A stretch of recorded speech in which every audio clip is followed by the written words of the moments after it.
ये नया भारत है जहां दंगाइयों के खिलाफ एफआईआर नहीं होते बल्कि अमन और मोहब्बत की बात करने वालों के खिलाफ एफआईआर दर्ज होता है। हम करें बात दलीलों से तो रद्द होती है, उनके होठों की खामोशी भी सनद होती है। कुछ न कहने से भी छिन जाता है एजाज़े सुखन, जुल्म सहने से भी जालिम की मदद होती है।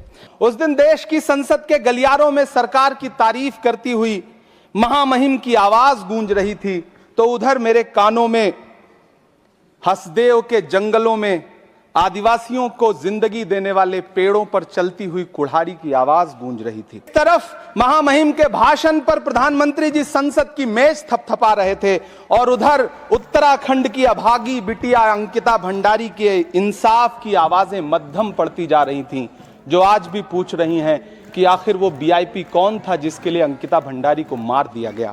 सर, महामहिम सामाजिक न्याय की बात कर रही थीं और उधर उत्तराखंड के कोटद्वार में नफरती लोगों के खिलाफ एक बुजुर्ग को बचाने के लिए खड़ा हुआ दीपक, जो मोहब्बतों की रोशनी लेके खड़ा हुआ था, उसके खिलाफ कोटद्वार की पुलिस गंभीर धाराओं में एफआईआर दर्ज कर रही थी। और वो भी उस दिन हो रहा था जब उत्तराखंड के मुख्यमंत्री कोटद्वार में मौजूद थे।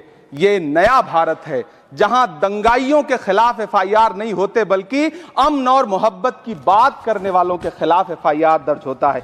नेहरू का नाम आइंस्टीन के साथ लिया जाता था और आपका नाम एप्स्टीन के साथ लिया जाता है। आप जहां असम का चीफ मिनिस्टर खुलेआम संवैधानिक प्रोटोकॉल तोड़कर कहता है कि मुसलमानों को इतना टॉर्चर करो कि वो राज्य छोड़ने पर मजबूर हो जाएं। वो कहता है कि अगर कोई मियां रिक्शा वाला 5 रुपए मांगो तो उसे 4 रुपए दो ताकि वो परेशान हो सके। ये नया भारत है जहां बरेली में खाली घर में नमाज पढ़ने पर पुलिस मुकदमा दर्ज करती है। ये नया भारत है जहां क्रिसमस की तैयारी करते हुए ईसाइयों पर सरकार मुकदमा दर्ज करती है। ये नया भारत है जहां जम्मू कश्मीर में नीट का एग्जाम क्वालिफाई करने वाले 50 बच्चों में अगर 42 मुसलमान होते हैं तो फिर मेडिकल कॉलेज की मान्यता ही रद्द होती है और जश्न मनाया जाता है।